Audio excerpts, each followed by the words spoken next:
Jack Yates was established on February 8, 1926 as Jack Yates Colored High School with 17 teachers and 600 students. The school was at 2610 Elgin, was the second school for African Americans established in Houston. At the time, schools were segregated on the basis of race. Previously, Houston had only one secondary school for black people, Colored High School. In 1925, the school board stated that it would build a new black high school due to the increasing black population.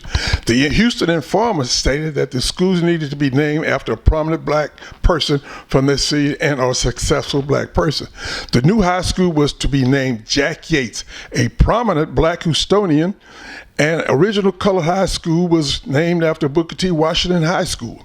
The original Jack Yates was built for $4 million, about $586,895 when accounting for inflation. Bond program, which included innovation to renovate 17 existing schools and build new schools. Clifton Richardson, the editor of the Houston Informer, felt skepticism toward this proposal, but ultimately asked Houston's African Americans to vote for the bond to endorse the building of Jack Yates.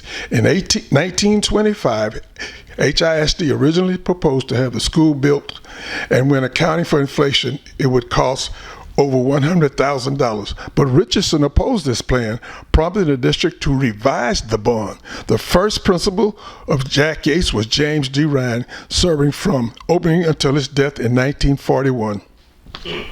Jack Yates High School opened February 18, 1926, with 17 teachers and 600 students. James D. Ryan was the principal of Jack Yates when it opened in February 1926 and remained the principal until 1941. Then he was succeeded by William S. Holland from 1941 to 1958. He remained at the old building, and it was converted to junior high school, became Ryan Junior High School after the first principal. The first principal at the new Yates at 3703 Sampson was Mr. John Cardwell, who remained the principal until 1964. After his promotion, the new principal then was when his assistant, Mr. James Alexander, was appointed principal of the new Jack Yates. Great, that's good. James Delbridge Ryan was born on October 25th, 1872 in Navasota, Texas. The son of James and Huldah Ryan, he received his undergraduate degree from Prairie View A&M University in 1890 and took courses at the University of Chicago and California and Columbia University. In 1890, he became a teacher in the Houston public school system. Ryan married Ella Sims in June of 1896, began teaching math at Colored High School in 1900, and became a principal at that institution in 1912. In 1927, he received his Master's of Arts degree from Wiley College in Marshall, Texas. Ryan worked to improve the quality of education for black students across Texas. He served a term as the president of the Colored Teachers Association in 1916 and established social service department. He also served as a variety of state and local committees concerned with educational issues for blacks. His success during his 50-year career was in large part based on his willingness not to rock the boat in local racial waters. The accommodation attitude led to decline in Ryan's prestige during the 1930s when black activism became increasingly popular. Prior to that period, however, Houston blacks accorded Professor Ryan the highest accolades. The leading black newspaper, the Houston Informer, suggested that Ryan was one of Houston's leaders worthy to be called the best that the high school could offer.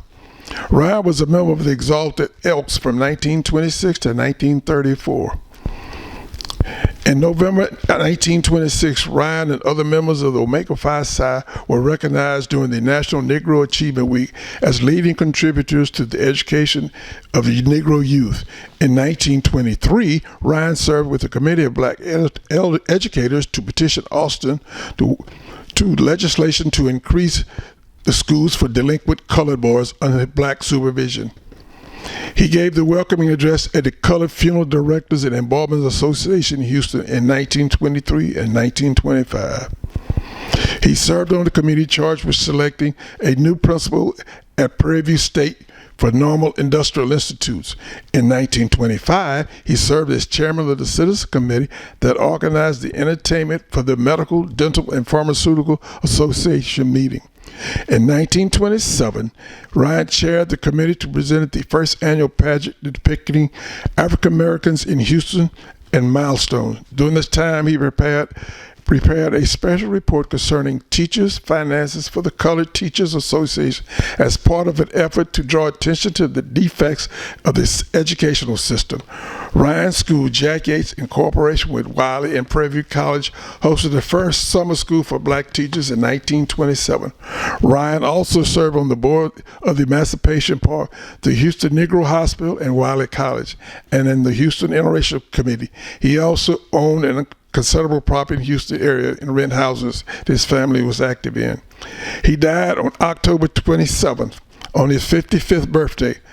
The 27 teachers and 1,000 students threw him a surprise birthday party on his birthday. He died once he died in July 14th, 1941. William Sylvester Holland, an educator, football coach, and civil rights activist, was born in Terre Haute, Indiana on March 2nd, 1904 to George W. Holland and Celia Holland. He attended local schools there and graduated from Wiley High School. He enrolled at Indiana State Normal School, now Indiana State University, and excelled in track and baseball. Consequently, he earned the nickname Babe. He graduated with a BS degree in 1925. Holland next attended graduate school at Tennessee State College. He taught at Walden College in Nashville, Tennessee from 1926 to 1928. And coached football and taught at Tennessee State College all the way from 1928 to 1929. He later earned a master's degree from Indiana State Teachers College in 1933. Holland became a coach at Jack Yates High School in 1927 and was one of the pioneer African-American coaches in the Houston Independent School District. In 1930, he led the school football team to win the Texas Negro High School championship title. That same year, he reportedly attended Notre Dame to study football under Newt Rockne, one of the greatest football coaches of all time. Holland led the sports teams in many battles. Perhaps the sweetest victories was when his team won football games against his crosstown rival, Wheatley High School. The rivalry between the two high schools became legendary, and every Thanksgiving, thousands of fans attended the Wheatley Yates Football Classic. Holland's coaching skills earned him well throughout his career in education, as he emphasized success not only on the athletic field but also in the classroom. In 1941, he was promoted to principal following the death of James D. Ryan, another influential educator and the first principal of the Jack Yates High School. Holland helped Yates become widely known for both academic as well as athletic excellence. Holland became one of the most outspoken critics of unequal education in Houston.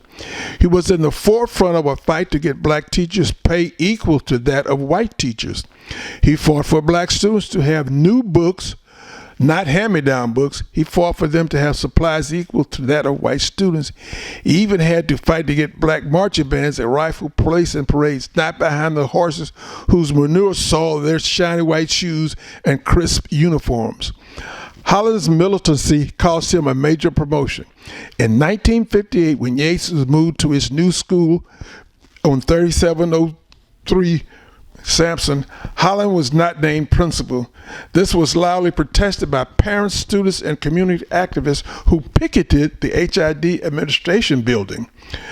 They carried placards, sent telegrams and letters, and delivered a petition of thousands of signatures to the school board. Many supporters of Holland attended the school board meeting, including the Houston Association of Better Schools and the Yates Alumni Association. Some students even threatened to boycott the school. The Students and parents disregarded the petition, and John Caldwell was assigned the position as principal at Yates High School. Holland remained principal of the old school, which became James D. Ryan High School. He remained at that position until his retirement in 1974. He was the longest tenured principal in the history of HISD. Holland continued his battle to influence school policy, and in 1975 won the election to the Houston ISD School Board as a trustee.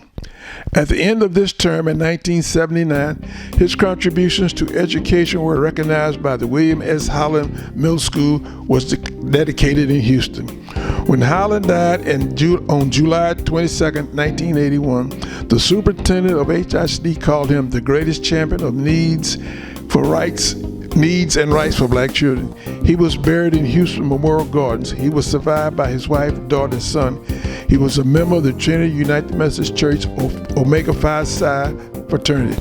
His son George described his father as a man who felt you had to stand up for yourself to overcome obstacles. Many of those influenced by Holland became leaders in the civil rights movement. For a time, the Jack A. School alumni organized both a scholarship fund and a memorial golf tournament to raise funds to update school equipment in Mr. Holland's name.